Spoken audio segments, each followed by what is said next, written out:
ನಿನ್ನ ನೋಡೋ ಕಣ್ಣುಗಳು ಎಷ್ಟು ಪುಣ್ಯ ಮಾಡಿದೆಯೋ, ನೀನೇ ಬಂದು ನಿಂತಿರಲು ಯಾಕೆ ಬೇರೆ ಕನಸುಗಳು.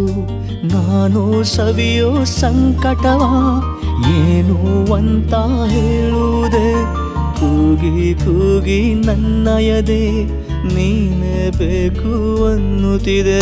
ನೀನು ನನ್ನೋಳು ತಾನೆ ಹೇಳು ಅಂತ ನೀನೇ. ನೋಡೋ ಕಣ್ಣುಗಳು ಎಷ್ಟು ಪುಣ್ಯ ಮಾಡಿದೆಯೋ, ನೀನೇ ಬಂದು ನಿಂತಿರಲು ಯಾಕೆ ಬೇರೆ ಕನಸುಗಳು.